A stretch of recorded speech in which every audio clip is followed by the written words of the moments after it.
నమస్తే, welcome to Ujjal TV. ఇవాళ మనతో పాటు బీఆర్ఎస్ రాష్ట్ర నాయకులు డాక్టర్ కురువా విజయ్ కుమార్ గారు ఉన్నారు. కేటీఆర్ గారిని మొన్న ఏసీబీ విచారణకు పిలిపించారు. అక్కడ జరిగిపోయిన తర్వాత మళ్ళీ ఈడీ గారి విచారణ జరుగుతుంది నేడు. అసలుకి కేటీఆర్ గారి చుట్టూ ఏం జరుగుతుంది, ఆయన అరెస్ట్ చేసే అవకాశాలు కనిపిస్తున్నాయా? విజయ్ కుమార్ గారి మాటలో అసలు ఆయన ఏమనుకుంటున్నాడో తెలుసుకునే ప్రయత్నం చేద్దాం. సార్ నమస్తే అండి. రాష్ట్రంలో ఎటు చూసిన అరెస్టుల పర్వం నడుస్తుంది. కేటీఆర్ గారిని ఏసీబీ విచారణ, తర్వాత ఇప్పుడు ఈడీ విచారణ, అసలు అరెస్ట్ చేసే అవకాశం ఉందంటారా? ఇప్పుడు రేవంత్ రెడ్డి గారు రాజకీయ ప్రేరేపితమైనటువంటి కుట్ర కేసు ఈరోజు నమోదు చేశాడు మా నాయకుడు కేటీఆర్ గారి మీద. సో రేవంత్ రెడ్డి గారు గతంలోనే ఓటుకు నోటు కేసుల్లో ఎమ్మెల్యేల కొనుగోలు దాని కేసులో రెడ్ హ్యాండెడ్గా ఏసీబీ వాళ్ళకు 50 లక్షల బ్యాగుతో దొరికింది కాబట్టి జైలుకు పోయింది కాబట్టి మిగతా ప్రతిపక్ష నాయకులు కూడా ఏసీబీ కేసులు పెట్టి ఏసీబీ ద్వారానే జైలు పంపాలని ఒక కుట్రపూరితంగా రేవంత్ రెడ్డి గారు వ్యవహారం చేస్తూ ఉన్నారు. ఎందుకంటే అసలు ఏసీబీకి విచారణ అర్హత లేదు. ఇప్పుడు కేటీఆర్ గారు మంత్రిగా, మున్సిపల్ శాఖ మంత్రిగా ఫార్ములా ఈ రేస్కి సంబంధించినటువంటి ఆ రేసును తీసుకురావడం కోసం ప్రపంచ దేశాలతో పోటీపడి తెలంగాణను, హైదరాబాద్ని గ్లోబల్లో టాప్లో పెట్టాడు. రేవంత్ రెడ్డి గారు వచ్చిన తర్వాత దాన్ని హైడ్రా పేరు మీద కూలుస్తూ హైదరాబాద్ని, తెలంగాణను మొత్తం ఒక విధ్వంసపూరితమైనటువంటి వాతావరణం క్రియేట్ చేస్తుండు. మా నాయకుడేమో కేటీఆర్ గారేమో ప్రపంచ పటంలో నంబర్ 1 స్థానంలో హైదరాబాద్ ఉండాలా, తెలంగాణ ఉండాలని కేసీఆర్ గారు ఆ రోజు ఆ ప్రయత్నాలు చేసి ఫార్మా రేస్కి వచ్చారు. హైదరాబాద్ ఏ రకంగా అభివృద్ధి చేశారో మీరు అందరూ చూస్తూ ఉన్నారు. ఇవాళ రేవంత్ రెడ్డి గారు అధికారంలోకి వచ్చిన తర్వాత గొప్ప అవకాశం వచ్చిన తర్వాత ఏం చేస్తూ ఉన్నాడు? హైదరాబాద్ ఇమేజ్ని కేటీఆర్ గారి కంటే ఇంకా డబల్గా నువ్వు ఉన్నత స్థానానికి తీసుకెళ్ళి నువ్వు రాజకీయంగా నువ్వు దీన్ని సమాధానం చెప్పాలి. కానీ ఈ రకమైన కుట్ర కేసులు పెట్టి కుట్రలు చేసి రాజకీయంగా ప్రేరేపితం చేసి ఈ రకమైన అక్రమ కేసులు పెట్టి హైడ్రా పేరు మీద హైదరాబాద్ని ఈరోజు అతలాకుతలం చేస్తూ ఒక విధ్వంసం.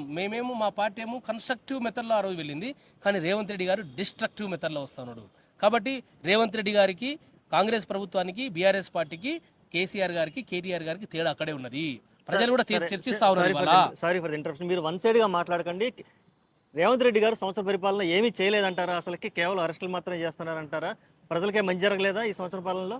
చూస్తూ ఉన్నారు కదా, తెలంగాణలో ప్రశ్నించే ప్రతి బీఆర్ఎస్ పార్టీ నాయకుడి మీద, కార్యకర్తల మీద సోషల్ మీడియాలో ఒక చిన్న స్టేటస్లో పోస్ట్ పెడితే కూడా ఈరోజు అక్రమంగా పోలీసులు కేసులు నమోదు చేసి పోలీస్ స్టేషన్ పిలిపించి బ్లాక్మెయిల్ చేసి నువ్వు ఆ పోస్టులు డిలీట్ చేయకపోతే నేను జైలుకి పంపిస్తాము. ఏ రకంగా వీళ్ళు చేస్తూ ఉన్నారో అర్థం చేసుకోవాలి కదా. ఇప్పుడు మా బీఆర్ఎస్ పార్టీ ఆఫీస్ మీద దాడులు చేసిండు. అదేవిధంగా మా పార్టీ నాయకుడు మన కౌశిక్ రెడ్డి గారు రేవంత్ రెడ్డి గారు ఇచ్చినటువంటి పిలుపుతో ఆయన స్ఫూర్తితో పార్టీ మారిన ఎమ్మెల్యేలని రాళ్లతో కొట్టండి, చెప్పులతో కొట్టండి అని రేవంత్ రెడ్డి గారు ఆనాడు చెప్పిండు పీసీసీ అధ్యక్షుడిగా.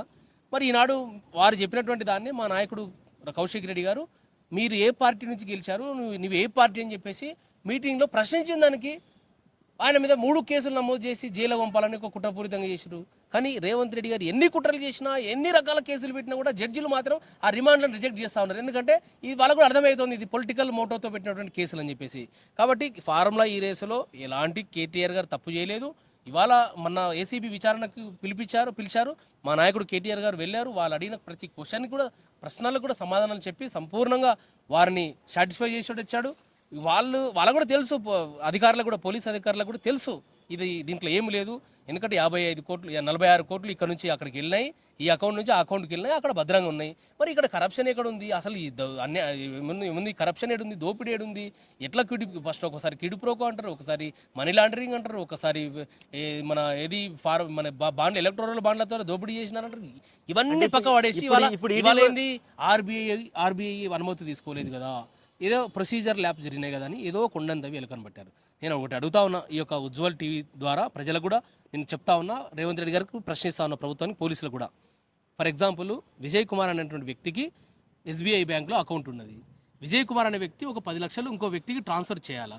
ట్రాన్స్ఫర్ చేసేటప్పుడు చిన్న చెక్కు మీద సంతకంలో చిన్న తేడా ఉంటేనే రిజెక్ట్ చేస్తారు. ఒకవేళ నీకు ఇన్ని పైసలు ఎక్కడి నుంచి వచ్చినాయి ఏందని కూడా వాళ్ళు అడుగుతారు. అవన్నీ ఐటీ వాళ్ళు చూసుకుంటారు. మరి HMDA account Indian overseas bank Himayat Nagar బ్రాంచ్లో ఉన్నది. ఆ బ్రాంచ్ నుంచి ఎఫ్ఈఓ లండన్కి ట్రాన్స్ఫర్ అయినాయి. ఒకవేళ ఆర్బీఐ బ్యాంకు అనుమతి తీసుకోవాలి అనేటువంటి నిజంగా ఆ నిబంధన ఉన్నట్లయితే మరి ఆనాడు ఉన్నటువంటి అధికారులు, ఆనాడు ఉన్నటువంటి ఐఏఎస్లు, ఆనాడు ఉన్నటువంటి బ్యాంకర్లు ఇండియన్ ఓవర్సీస్ బ్యాంక్ కూడా అది జాతీయ బ్యాంకే కదా, ఈ దేశంలో ఉన్న జాతీయ బ్యాంకే కదా, ప్రభుత్వ బ్యాంకే కదా, ప్రభుత్వ రంగ సంస్థనే కదా అది కూడా. మరి ఆ బ్యాంక్ అధికారులు ఎందుకు అడగలేరు? ఆర్బీఐ అనుమతి తీసుకోవాలని అనే అనే ప్రశ్న వాళ్ళు కూడా రేజ్ చేయొచ్చు కదా. మరి అధికారులు చేసినటువంటి ప్రొసీజర్ ల్యాబ్స్కి మా పార్టీని, మా నాయకుడు కేటీఆర్ గారిని ఎందుకు మీరు ఈ రకంగా హింసిస్తూ ఉన్నారు రేవంత్ రెడ్డి అని అడుగుతాను నేను. రేవంత్ రెడ్డి గారు కూడా ఈరోజు రివెంజ్ రెడ్డిగా మారుతా ఉన్నాడు. మారి కుట్రపూరితంగా కేసులు నమోదు చేసి ఏదో చేసి జైలుకు పంపాలనేటువంటి ఒక దుర్బుద్ధితో ఈ రాష్ట్ర పాలన జరుగుతూ ఉంది. కాబట్టి రేవంత్ రెడ్డి గారికి నేను చెప్తా ఉన్నాను, నేను ఇక్కడ మా పార్టీ వేదిక నుంచి, రేవంత్ రెడ్డి గారు మీరు ఇచ్చినటువంటి 6 గ్యారంటీలు, 13 అంశాలు, 420 హామీలని అమలు చేసేయడానికి మీరు కార్యాచరణ రోడ్ మ్యాప్ పెట్టండి అయ్యా రేవంత్ రెడ్డి గారు. మీరు రోడ్ మ్యాప్ కేసులు ఎట్లా నమోదు చేయాలి, ఎట్లా జైలుకు పంపాలి, ఎట్లా బదనాం చేయాలనేది కాదయ్యా రేవంత్ రెడ్డి గారు. మీకు దేవుడు ఇచ్చినటువంటి వరంగా ముఖ్యమంత్రిగా మీరు మీ యొక్క సమర్థతను ప్రూవ్ చేసుకోండి, ప్రజల మన్ననలు పొందండి, కానీ ప్రజలను ఇట్లా హింసించకండి రేవంత్ రెడ్డి గారు. అది నేను అడుగుతా ఉన్నాను, నేను చెప్తా ఉన్నాను రేవంత్ రెడ్డి గారికి. కాబట్టి మీరు ఎన్ని కుట్ర కేసులు పెట్టినా, ఎన్ని కుతంత్రాలు చేసినా, మీరు ఇచ్చినటువంటి హామీలను అమలు చేయించడానికి మా పార్టీ మీ యొక్క రేవంత్ రెడ్డి గారి మెడలు వంచి ప్రజల పక్షాన కొట్లాడుతుందని చెప్పేసి ఈ సందర్భంగా నేను తెలియజేస్తా ఉన్నాను. నేను ఓకే, ఈడీ ఎంటర్ అవడం ఎలా చూస్తున్నారు? బీజేపీ కుట్ర కూడా అంటున్నారు కొంతమంది. కాంగ్రెస్ బీజేపీ కుమ్మక్కయ్యని మీరు ఏమైనా భావిస్తున్నారా? ఇప్పుడు ముఖ్యమంత్రిగా ప్రమాణ స్వీకారం చేసిన తొలినాళ్ళనే నరేంద్ర మోడీ గారిని రేవంత్ రెడ్డి గారు ఎట్లా పొగిడారు, మరే బడే బాయ్ అని చెప్పేసి అన్నాడు. ఇక్కడ ఛోటే బాయ్, అక్కడ బడే బాయ్, వీళ్ళిద్దరు కలిసి ఆడుతున్నటువంటి ఒక రాజకీయ క్రీడ. మొన్న విద్యాసాగర్లో బీజేపీ నాయకుడు మాజీ గవర్నర్ గారు వారు బుక్ రిలీజ్ ఫంక్షన్కి వెళ్ళి ఆ రోజు మాట్లాడిన స్పీచ్ మీరు ఒకసారి వినండి. తెలంగాణ ప్రజలు కానీ, ఆంధ్రప్రదేశ్ ప్రజలు కానీ, ఈ తెలుగు ప్రజలు కానీ, ఈ దేశ ప్రజలు కానీ వింటే రేవంత్ రెడ్డి గారిని ఎట్లా అర్థం చేసుకోవచ్చో తెలిసిపోతుంది. రేవంత్ రెడ్డి గారు కాంగ్రెస్ పార్టీ ముఖ్యమంత్రిగా ఉన్నాడా, లేదా రేవంత్ రెడ్డి గారు బీజేపీ అనుబంధ ముఖ్యమంత్రి ఉండగా అర్థమైతలేదు. అంటే బీజేపీ వాళ్ళని ఎట్లా పొగుడుతూ ఉన్నాడు. ఇవాళ ఆర్ఎస్ఎస్ మోహన్ భగవత్ మీద విషం చిమ్ముతా ఉన్నాడు వీళ్ళందరూ. నేను అడుగుతా ఉన్నాను, ఇలా ఆ రోజు అదే ఆర్ఎస్ఎస్ మీద, అదే విద్యార్థి పరిషత్ మీద, అదే సంఘ్ మీద ఎన్ని రకాల పొగుడిండు రేవంత్ రెడ్డి గారు. మరి కాంగ్రెస్ అధిష్టానం కూడా నేను చెప్తా, నేను ప్రశ్నిస్తా ఉన్నాను రాహుల్ గాంధీ గారిని కూడా. ఫస్ట్ మీ ముఖ్యమంత్రిని కట్టడి చేయండి. మీ ముఖ్యమంత్రి నరేంద్ర మోడీ జోబీలో ఉన్నటువంటి నాయకుడు కాబట్టి మీ ముఖ్యమంత్రి రేవంత్ రెడ్డి గారు మీ కంట్రోల్లో లేడు, నరేంద్ర మోడీ కంట్రోల్లో ఉన్నాడు. అక్కడ కంట్రోల్ ఆపరేషన్ అక్కడ ఒత్తితే ఇక్కడ నడుస్తూ ఉంది. చూసాం మనము. మన విద్యాసాగర్ గారి యొక్క బుక్ రిలీజ్ ఫంక్షన్లో వెళ్ళి ఏ రకంగా బండి సంజయ్ని అత్తుకున్నాడు. బండి సంజయ్ అలై బలై లెక్క చేసిండు. బీజేపీ వాళ్ళ మీదనే ఎక్కువ ప్రేమ చూపిస్తున్నాడు రేవంత్ రెడ్డి గారు.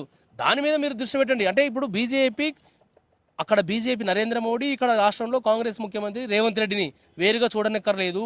వీళ్ళిద్దరు కూడా కూడబలుకొని కుట్రపూరితంగా ఇక్కడ ఏసీబీ, అక్కడ ఈడీ. ఏసీబీ ఎఫ్ఐఆర్ డిసెంబర్ 19వ తారీఖు రోజు ఎఫ్ఐఆర్ అయిన కొన్ని గంటల వ్యవధిలోనే ఈసీఐఆర్ నమోదు చేసింది ఈడీ అండి. అంటే వారికి ఎంత ఆతృత ఉంది చూడు ఈ కేసు మీద, అర్థం చేసుకోవాలా. దాని పట్లనే అర్థమైపోతా ఉంది బీజేపీ వాళ్ళు, కాంగ్రెస్ వాళ్ళు ఏ రకంగా కూడబలుకొని మా పార్టీ పట్ల, కేటీఆర్ గారి పట్ల ఎంత విషం కక్కుతా ఉన్నారో అర్థమవుతా ఉంది. కాబట్టి వీళ్ళిద్దరు కూడా బీజేపీ, కాంగ్రెస్ కూడా కలుపుకొని మా పార్టీని ఇబ్బంది పెట్టాలని ప్రయత్నం చేస్తూ ఉంది. మా నాయకుడు కేటీఆర్ గారిని ఇబ్బంది పెట్టాలని ప్రయత్నం చేస్తున్నారు. గతంలో కూడా మా నాయకురాలు కవితమ్మ గారిని కూడా అక్రమంగా, అన్యాయంగా 5.5 మాసాలు జైల్లో పెట్టి ఆమెను కూడా ఇబ్బంది పెట్టారు. మీరు ఎన్ని ఇబ్బందులు పెట్టినా, ఎన్ని రకాలుగా కేసులు నమోదు చేసినా మా పార్టీ ఫేస్ చేయడానికి సిద్ధంగా ఉన్నది. ఖచ్చితంగా మీరు వేసే ట్రాప్లో మేము పడము. రేవంత్ రెడ్డి గారిని ప్రశ్నిస్తూనే ఉంటాం. రేవంత్ రెడ్డి గారి ఇచ్చిన హామీలు అమలు చేసే వరకు రేవంత్ రెడ్డి గారిని మీరు ప్రశ్నిస్తూ వారి మీద పోరాటం చేస్తామని చెప్పేసి తెలియజేస్తాం. చివరిగా ఒక్క ప్రశ్న, ప్రశ్నించిన వరకు ఆగిపోతారా, లేదంటే ప్రజాక్షేత్రంలో దిగే అవకాశం అనుకుందంటారా? మేము ఆల్రెడీ వీఆర్ ఇన్ ద పబ్లిక్నా, మేము ఆల్రెడీ పబ్లిక్లో ఉన్నాం. మేము ప్రజల పక్షాన ప్రతిరోజు ప్రతి క్షణం కొట్లాడుతూనే ఉన్నాము. ప్రజల పక్షాన ప్రజలకు అండగా ఉన్నాం. ఇవాళ మేము హైదరాబాద్లో హైడ్రా తీసుకొచ్చాడు, హైడ్రా అనే భూతం తీసుకొస్తే ప్రజల పక్షానికి వెళ్ళి, ప్రజల్లోకి వెళ్ళి పోరాటం చేసిన ఎవరు? మా నాయకులు కదా, కేటీఆర్ గారు కదా, మా బీఆర్ఎస్ పార్టీ కదా, మొత్తం హైదరాబాద్లో, తెలంగాణలో. అదేవిధంగా మూసీ బాధితులకు సంబంధించినటువంటి 1,50,000 కోట్ల రూపాయల దోపిడీకి వారు పాల్పడడానికి ప్రయత్నం చేసి అడ్డుకట్ట వేసింది బీఆర్ఎస్ పార్టీ కదా. ఆల్రెడీ బీఆర్ఎస్ పార్టీ ప్రజల పక్షాలలో ఉంది, ప్రజల్లో ఉన్నది, ప్రజల కోసం కొట్లాడుతుంది. రైతు రుణమాఫీ కోసం కొట్లాడింది, రైతు భరోసా కోసం కొట్లాడింది. అనేక అంశాల మీద పోరాటం చేస్తూనే ఉంది. మేము ఆల్రెడీ ప్రజల్లో ఉన్నాం, ప్రజాక్షేత్రంలో ఉన్నాం. ప్రజలకు వీళ్ళు ఇచ్చినటువంటి హామీలు అమలు చేయించే వరకు, లేదా ప్రజలను చైతన్యం చేసి ఈ ప్రభుత్వం మీద తిరుగుబాటు చేసి ఈ ప్రభుత్వాన్ని గద్దె దించే వరకు పోరాటం చేస్తాం మేము. ఓకే అండి, థ్యాంక్ యూ.